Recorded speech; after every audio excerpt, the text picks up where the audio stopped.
Welcome back to Hot Takes. It's Saturday. Hot Takes. How you doing, Mikey? Doing well, yeah. We I'm have feeling stepped good. up to the plate. We're going to be answering your spiciest opinions, which they're all probably anyway, because you're not good at it. Nah, I'm not going to insult the fans. But anyway, today... I've done it. Yeah. Not only that, but Kieran Carlin is editing us, so you're going to be like an alien probably right now, and I'll be like Gandalf. Like, you can't pass, innit? But anyway, You can't pass. let's get on with your opinions. Yeah. I'm done.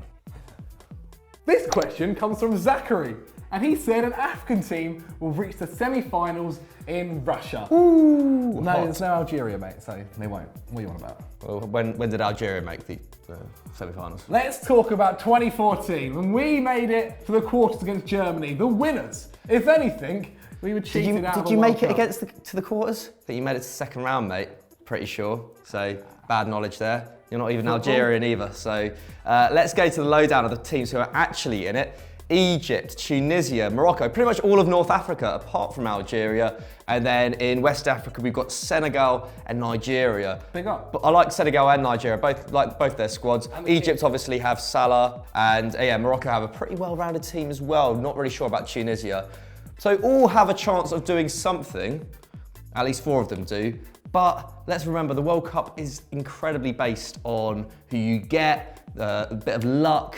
Ghana probably deserved to get to the semis in 2010. We all know what happened there. Luis Suarez. Luis Suarez doing what he needed to do for his country. To be honest, I would have done the same. So no hating there, no hating at all. And I like biting people as well, so that's all good. So yeah, I'm not going to put my neck out there and say that they're going to reach the semi-finals. Let's also remember Spain, Exactly. France, Brazil, all those big Belgium, teams. Oh, England. Never write off the Germans, as they say, never write off the Germans. So there's a lot of quality there. Let's not forget England as well. Who Come knows? on. Maybe they could. Yeah.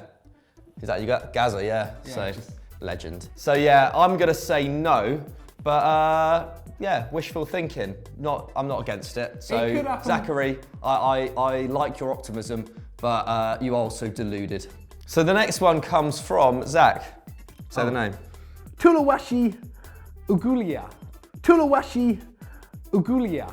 He says football matches won are 70% down to the players, 15% down to the coach, and 15% down to the fans. Oh my God.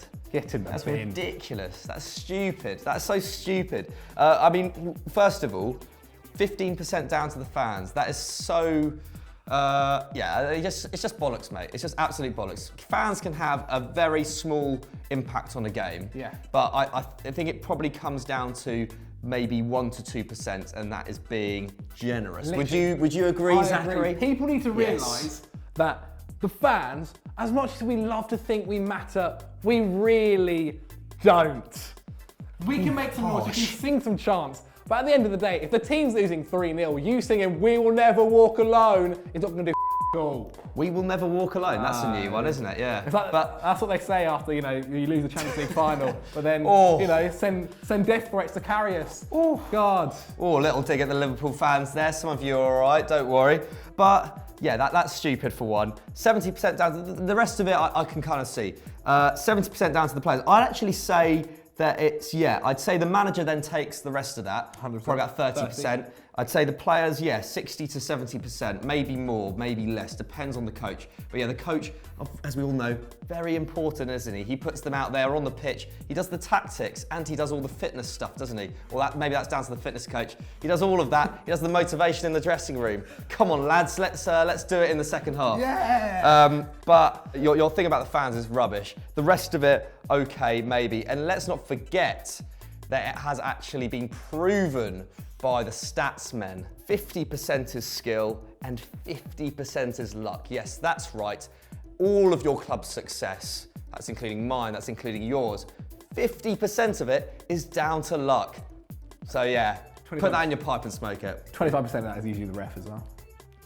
Wow, yeah. I mean, maybe. Yeah. This next one has come from Classy Christian, because, he's all classy and that. Bet he wears like a bow tie and shit. Maybe he's like a Christian suits. as well, yeah.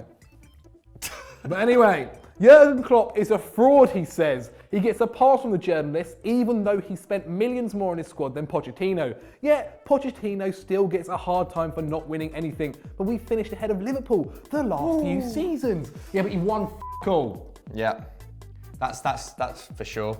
So they have Liverpool as well. So yeah, Liverpool have won all as well. I believe Kenny Dalglish was the last person to win anything with Liverpool, and it was the League Cup. Let that sink in. But I'm actually going to protect Klopp here a little bit. Yeah, I think I agree. Because yes, he's spent a lot of money. He's also brought in a lot of money though. Remember the Coutinho sale? Like everyone thought that Liverpool team was going to fall apart after Coutinho left. And they got in to fact, the final. they were fine. They were absolutely fine. And now they've brought in Fabinho and Naby Keita, which shores up that midfield really, really well. And they could be getting in Fekir as well. So it's stupid. They're probably going to end up with a better midfield for less money, spending less money than they got for Coutinho, which is ridiculous. That's really good business. And you know what? Jurgen Klopp went out and partied with the fans till 6 a.m. after their loss. So that's nice, I rate isn't it? him. I bet Pochettino wouldn't do that. He'd just go back to Argentina and like, you know, whatever they do there, innit? I don't know. Bit racist. But back to the money argument, because this is what you're saying, that Klopp doesn't get as hard time as Poch. Well, Poch has also spent 50 million, has a net spent of 50 million. Klopp is only just out of being in profit by buying Fabinho, so go figure.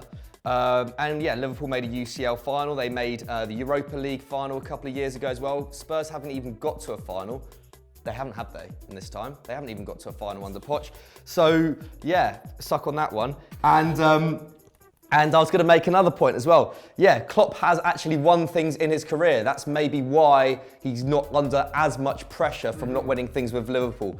He is a proven winner. He won 2 Bundesliga titles with Dortmund, also won a couple of cups, I believe. But yeah, he's won things. He's proven that he can win things. Pochettino has all to show from all the clubs he's been at. So obviously there's going to be something hanging over his head. Could you imagine being a manager for many years and even at a top club like Spurs still not winning? There's a bit of a curse there, and I'm sure he's perfectly capable of winning trophies. He may even go to Real Madrid and will probably win stuff there, but at the moment he hasn't. So classy Christian, your opinion is completely unfounded.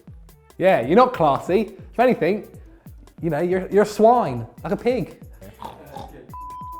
Going solo, yes.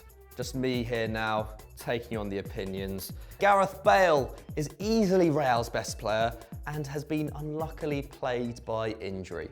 Well, first of all, you are right. He has been unluckily plagued by injury, although he was saying that he was only out for the first 6 weeks of the season and has been fit ever since. Maybe Zidane just didn't like him very much. As for him being easily Real's best player, I'm going to disagree with you, but I think what you're trying to say is, without sounding patronising, that probably sounded incredibly patronising, is that he's their best attacking player, and I would probably agree with that. I think Ronaldo is pretty much just an out-and-out striker now, cannot discount how big an effect he has on the big games.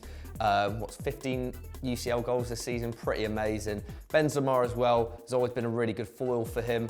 Isco and Asensio, also very good attacking players, but I think Bale, in terms of his explosiveness on the ball, which hasn't really gone away despite him getting less game time, still racks up great figures in terms of scoring, still a decent creator as well. Real Madrid's best winger for sure, and I think in terms of his in terms of what he's done throughout his career and his continued class, I would say still their best all-round attacking player. However, you cannot say he's Real Madrid's best player overall. Come on, man, look at that midfield. Kroos and Modric, probably the 2 best midfielders in the world right now, maybe discounting Kevin De Bruyne there, but you get the picture. I think those 2 in the midfield are probably Real's best players and probably the reason why they won the Champions League, at least in the final, because that was the reason why Real Madrid won. That midfield was just, you know, dominant in the Champions League final. And yeah, I don't really have anything more to say on that, so let's move on. Tynan Turnbull says, Kieran is the most underrated member of the FD crew, even with his lisp. Well, I'm going to take issue with this because him having a lisp shouldn't come into this at all. You're suggesting that Kieran is an underrated member of the FD crew, which I would maybe agree with, but even with his lisp, that would suggest that without his lisp, he'd be even better when you're actually discounting the fact that Kieran's lisp is actually, it's a compliment to him. It puts him on another level. I don't have a lisp myself, but if I did, I'd be slightly offended by that.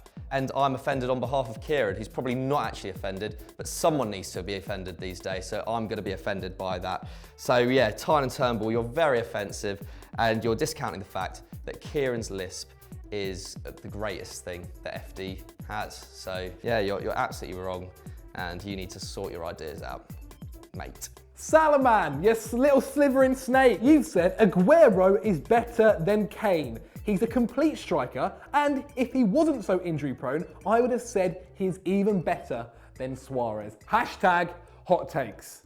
All right, for one, I'm gonna throw a stat at you, because you know, here at FD, we like using stats in ways that help our arguments and don't help yours. He's scoring less goals per game than Kane and Suarez. And a little one for you, Kane's scoring a goal 0.9 times a game, which is basically a goal every single game, which is stupid. So if he does that for England, we're going to win the World Cup. Don't get me wrong, Aguero's injury has hindered him. It's taken him a while to get back into the squad once he's come back. But like last season, he's been a great striker every single campaign. But so is Harry Kane and so is Luis Suarez. I don't think you can really compare them as well. Harry Kane's more of a target man, more of a number 9, whereas Aguero, he likes to dribble the ball, he likes to run. And Luis Suarez is actually kind of like a mix between them both. But still, hasn't scored as many goals per game as them, has he? So, you know, stats. I'm right, you're wrong.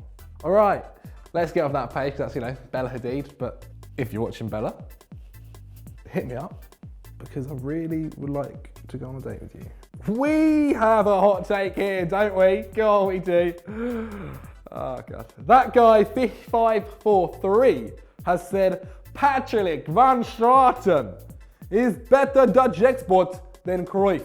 For one, Patrick isn't actually Dutch. He was born in Spain, so no Dutch heritage there, and his dad's from Zimbabwe. And I think somewhere in his family, like if you get like the tree up, there's like something to do with a little bit of Dutch in him. But the surname, Van Straten, yeah, that is Dutch. Johan Cruyff, on the other hand, the Cruyff turn, see you later. Yeah, he was a great footballer. Barcelona legend, Netherlands legend. Did he win a World Cup, Michael? No. No, didn't win a World Cup, but neither has Patrick van Straten. So, level playing field. But he did win La Liga, and Patrick hasn't yet. This one's come from Jonathan N. And he said, Liverpool will be the next team other than City to win the league. And you know what, mate? I think you're wrong. And I'm not going to tell you why. I'm kidding, of course I am.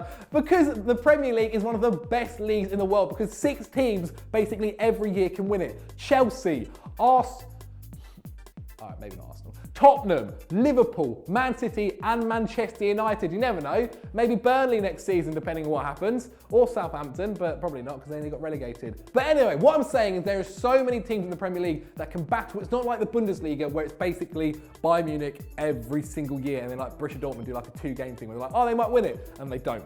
You get me? I don't get me. I'm just done.